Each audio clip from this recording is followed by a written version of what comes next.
A black woman gave her inhaler to a man at the park, unaware he is a billionaire. He changed her life completely. It was a calm Saturday afternoon and Tasha was off shift. She came to spend some time at the park. Little did she know that the events that would follow next would change her life forever. The park was alive with laughter and the distant shrieks of children playing tag, their bright colors blurring as they dashed across the grass. Birds sang from the trees, their melodies blending with the gentle rustle of leaves. The air smelled of freshly cut grass and the promise of summer. Tasha settled onto a worn wooden bench beneath the shade of an old oak, feeling its cool shadow fall over her. She let out a deep breath, grateful for the rare moment of peace away from the humming fluorescent lights of the hospital where she worked long shifts as a nurse. Her fingers traced the dog-eared pages of her favorite novel, a quiet companion that had seen her through many such afternoons. She was halfway through a chapter when she paused to lift her gaze and watch a family spreading a picnic blanket nearby. She smiled, thinking of simpler days, before diving back into her book. But a faint, strange sound tugged at her awareness, an uneven, ragged breathing just at the edge of hearing. At first, she ignored it, willing herself back into the world of her story. But the noise grew sharper, more desperate. She blinked, looking up in annoyance that quickly turned to alarm. There, only a few yards away, was a man in a tailored but slightly rumpled suit, clutching his chest. His face had gone an alarming shade of gray, and his eyes were wide with panic. Tasha's heart lurched. Training kicked in before conscious thought could catch up. She tossed her book onto the bench, stood abruptly, and ran toward him. Her sandals slapped the pavement as she closed the gap. "Sir? Sir, can you hear me?" she called, already reaching into her small canvas tote bag. He couldn't answer. He made a gurgling, wheezing sound, his hand clawing at his shirt as though trying to peel the panic from his chest. Without a second of hesitation, she pulled out her inhaler and thrust it into his trembling hand. "Take this. Now." "Deep breath in," she ordered, her voice calm but firm. He grabbed it like a lifeline, his fingers brushing hers with a strange electric urgency. She held his other arm, steadying him as he fumbled to position the mouthpiece. Then he inhaled, a shudder running through his entire frame. Tasha kept talking to him, low and soothing, counting with him as he took another puff. Slowly, painfully, the wheezing began to ease. Color returned to his ashen cheeks. His knees threatened to buckle from relief as much as weakness, so she gently lowered him onto the bench she'd vacated moments before. The sun fell in dappled light over them both as she knelt before him, watching closely for signs of danger. "Better?" she asked, her voice still low, her eyes scanning his. He opened his mouth, tried to speak, but only a choked sound emerged. He swallowed hard, blinking away tears of shock. Finally, his voice emerged, hoarse but clear enough to tremble with gratitude. "Thank you," he rasped.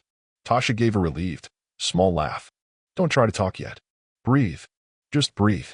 She placed a steadying hand on his arm. It was strong and reassuring despite her own adrenaline. She watched him carefully, monitoring his breaths. It took another minute, maybe two, before he managed to speak again. I don't have one." He gestured limply at the inhaler. "Keep it," she insisted gently, cutting off his protest. "You need it more than I do right now." He shook his head stubbornly, but she wouldn't hear it. She patted the pocket of her tote, knowing she had a second one at home. "It's fine, really, but you need to see a doctor. Soon. Asthma can kill you if you don't take it seriously." He nodded, clearly embarrassed, his fingers tightening around the inhaler like it was a talisman. He still looked disoriented. Tasha rose, offering her hand to help him stand. He hesitated, then took it, unsteady but standing on his own. She led him carefully back to the bench, easing him down so he wouldn't collapse. "Sit. Head between your knees if you get dizzy," she instructed, voice all calm authority. He obeyed without question. She hovered over him, checking his breathing, her brow furrowed with worry even as relief began to settle into her bones. After a while, when his breathing finally leveled out, she sat down beside him. She offered him her bottle of water, which he accepted with shaking hands, taking small sips. They sat like that in silence for a moment, the sounds of the park creeping back into their awareness. Children yelling, a dog barking, a skateboard clacking over pavement. Life continuing, oblivious to the small drama that had unfolded in its midst.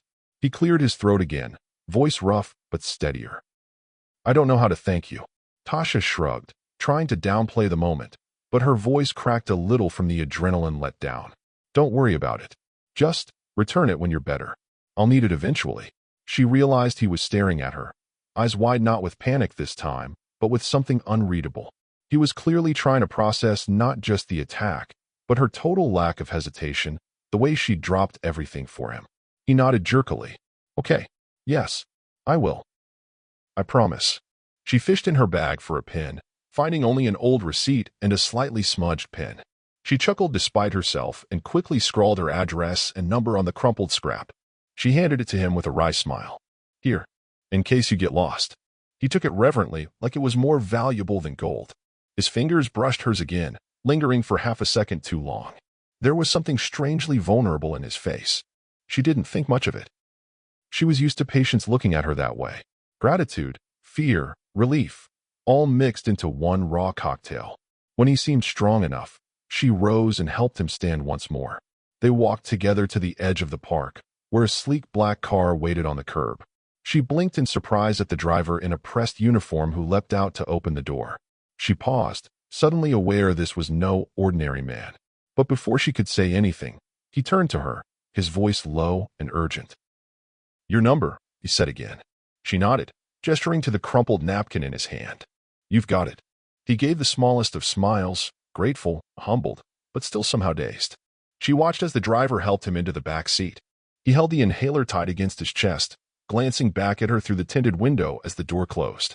He didn't say another word, but he didn't need to. The promise was there in the look he gave her. Then the car pulled away, the moment passing almost as quickly as it had arrived. Tasha let out a long breath, hand resting on the empty space in her bag where her inhaler had been. She watched the car turn the corner and vanish from sight, then turned back toward her bench, retrieving her book from where it had fallen. She sat down heavily, heart still racing, trying to read, but the words swam before her eyes. She hadn't asked who he was. She hadn't cared. All she'd seen was someone who needed help, and she had no idea that she'd just saved the life of one of the city's most powerful billionaires. Back seat of the limousine felt cavernous, quiet save for the steady hum of the engine and the muted hiss of air conditioning. David Langford slumped into the buttery leather, his expensive suit wrinkled and damp with sweat from his brush with mortality.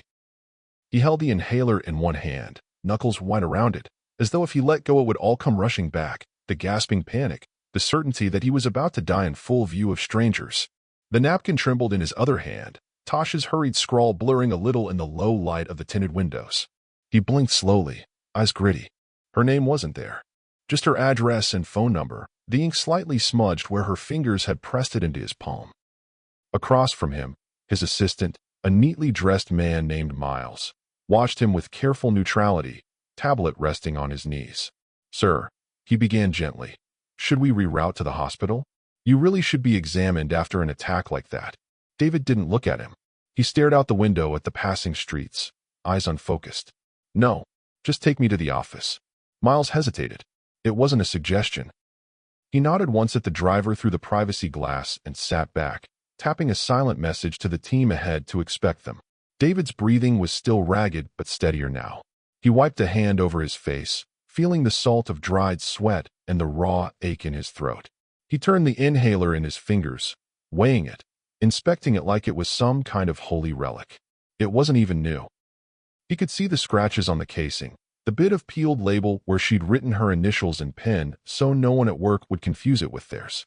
He felt a strange burn in his chest that had nothing to do with asthma. She'd just handed it to him. Didn't even hesitate. Didn't ask who he was. Didn't threaten him with a lawsuit. Didn't film him for clicks. She just helped him. The limo glided through the city, away from the park's green heart, and into canyons of glass and steel.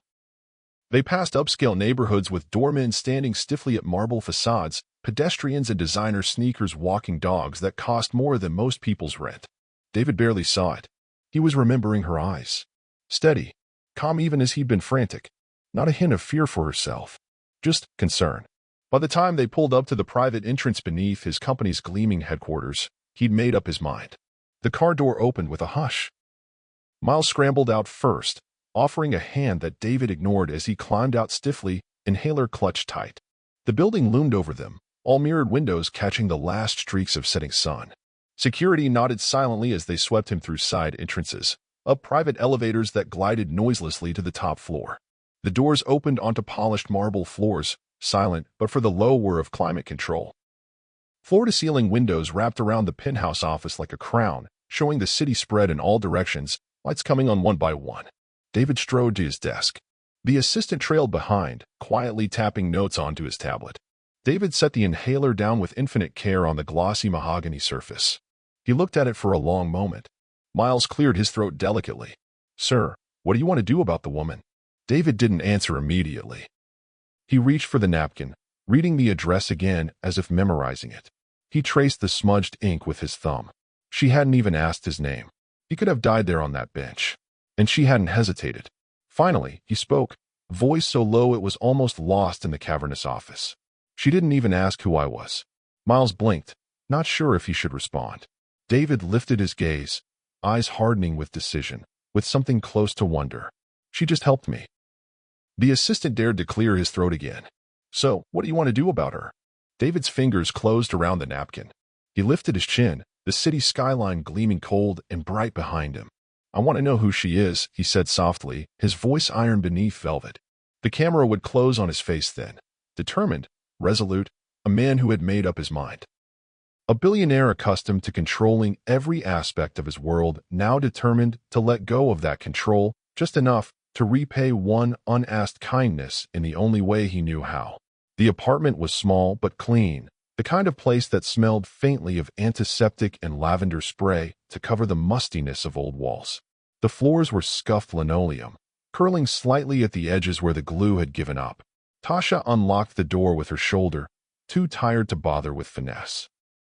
She nudged it open and sighed at the familiar squeak of hinges, closing it behind her with a click that felt like locking the world out. She set down her tote bag carefully, mindful of the medicine vials clinking inside. "Ma," she called softly. A voice, thin but alert, drifted from the bedroom. "In here, baby." Tasha's face softened, despite the ache in her feet and the dull throb in her temples from a double shift. She kicked off her worn sneakers and walked quietly to the bedroom, where her mother sat propped up on pillows, watching an old sitcom rerun on a tiny TV balanced on a stack of milk crates. "How are you feeling today?" Tasha asked, voice gentle as she checked the medication tray on the nightstand. Her mother smiled wanly. "I'm here. That's enough." Tasha made a face, the same mock scold she always did. "Don't get philosophical on me. Did you take your afternoon meds?" Her mother hesitated just a second too long. Tasha sighed, already knowing the answer. She picked up the pill bottle and shook it. "Ma." Her mother gave a guilty shrug, looking so much like a child that Tasha's frustration faded into rueful affection. She handed over the pills with water, watching her mother swallow them obediently this time. Afterward, Tasha pulled the old quilt higher on her mother's lap and pressed the back of her hand to her forehead, checking for fever. Satisfied, she kissed her cheek. "Rest now. I'm going to clean up and start dinner." Her mother caught her wrist. "You work too hard, Tasha." Tasha forced a bright smile, though her shoulders sagged. "I know. Someone's got to keep this place standing." She left the room softly, closing the door just enough to give her mother privacy. She leaned for a moment against it, eyes closed, drawing a deep breath to push the worry back where it wouldn't show.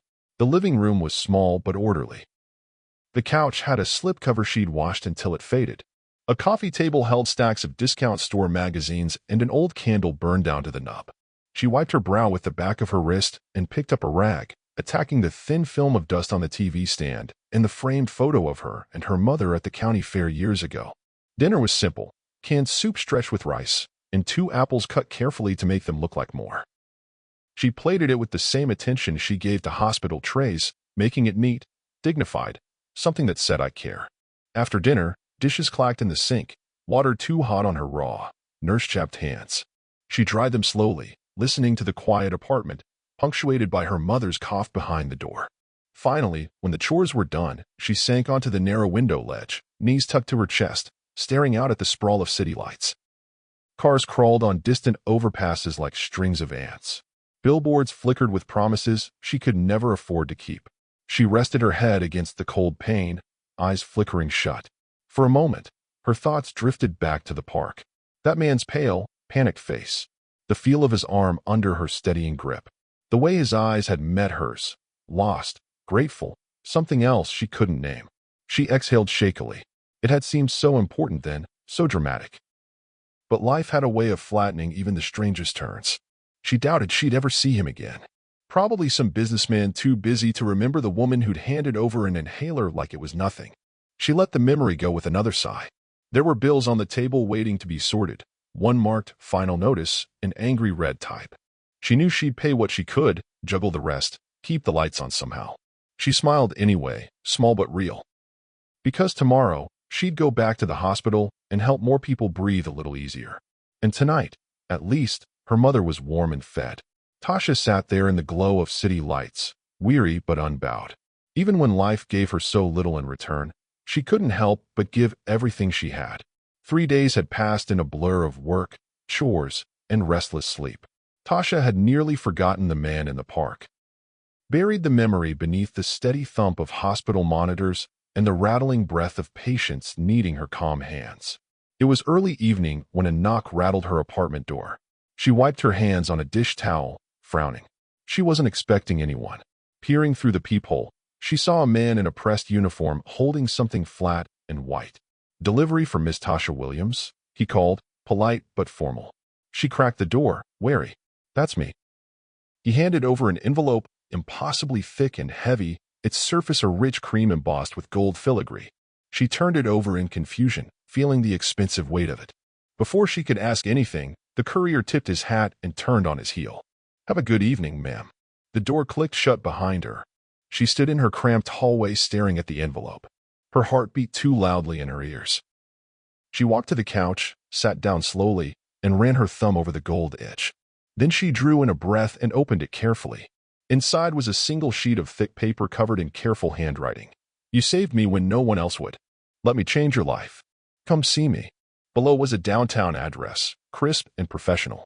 A sleek black business card fell out, landing on her lap like a dare.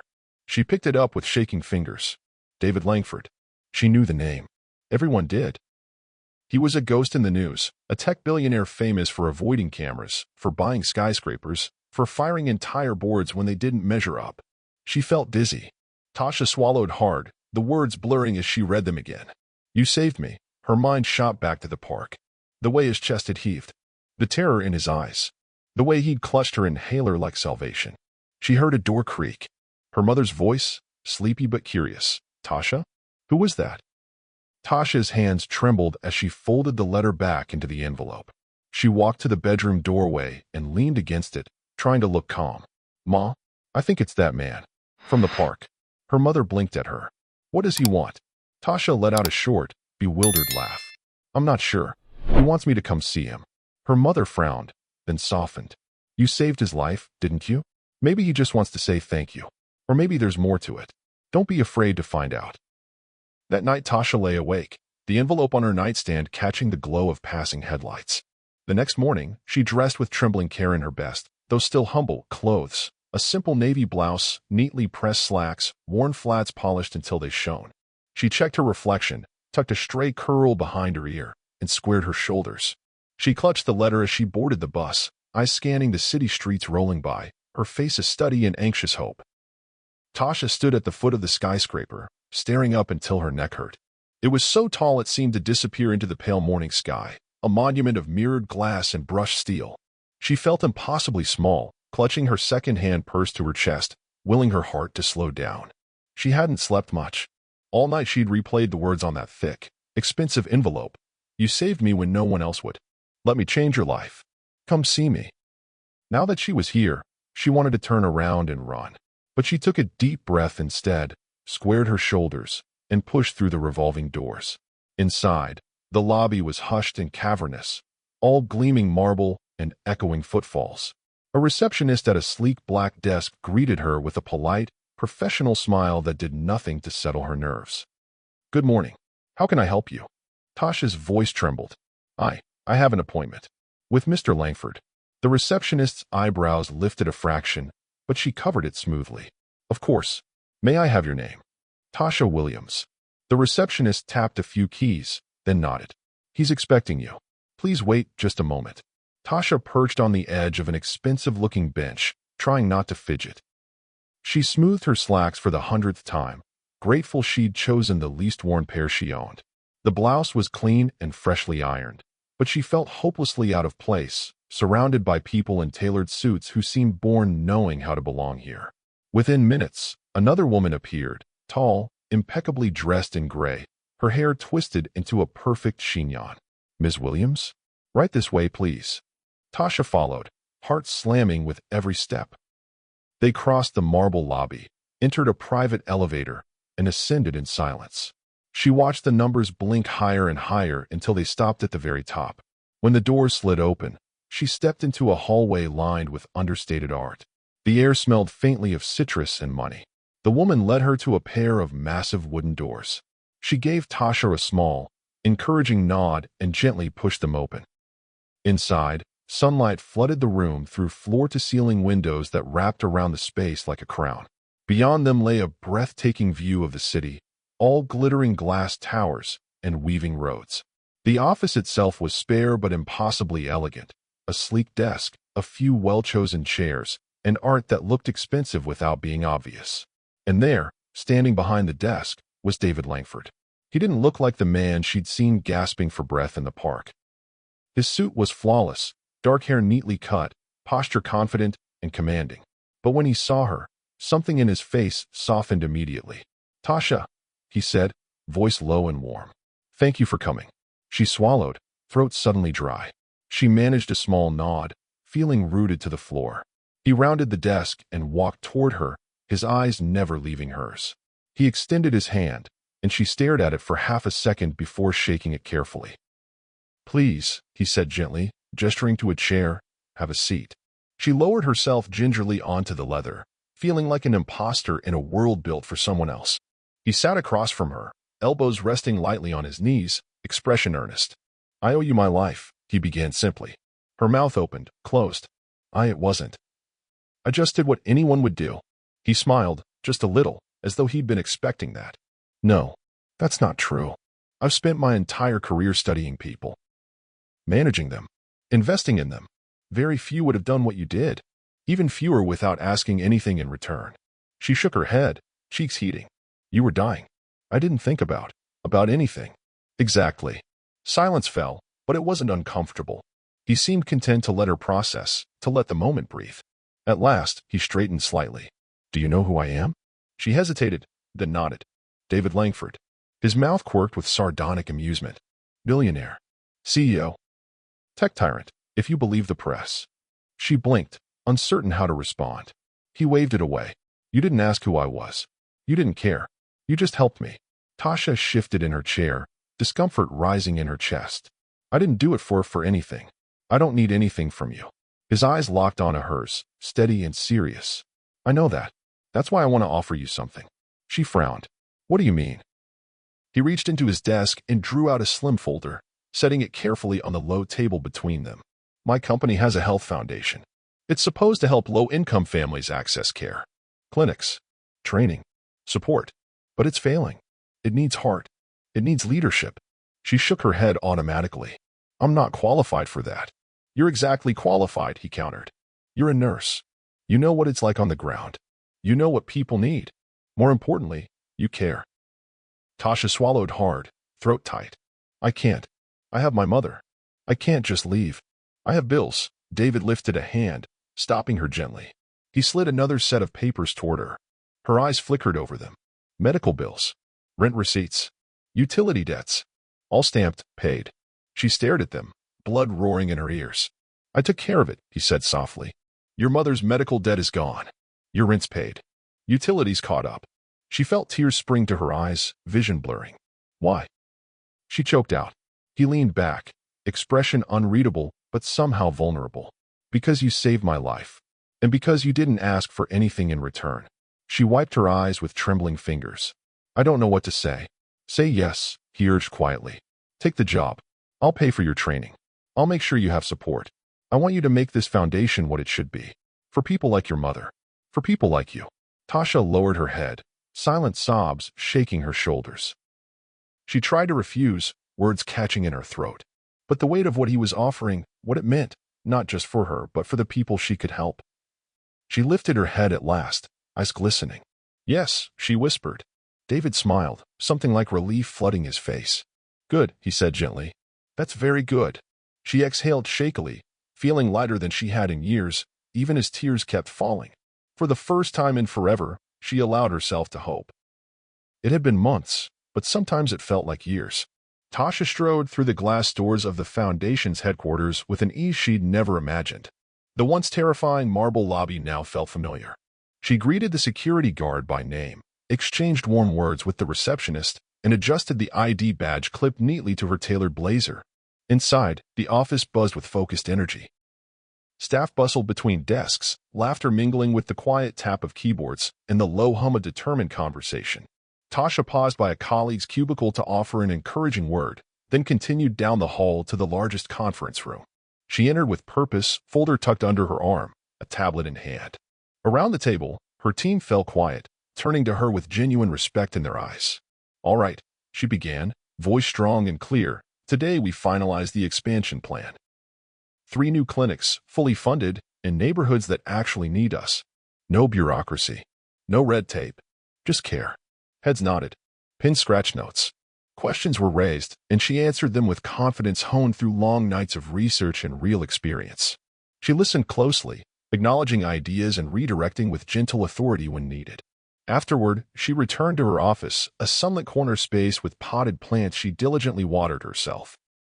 She sat at her desk, fielding calls about partnerships and donations, her tone friendly but assertive.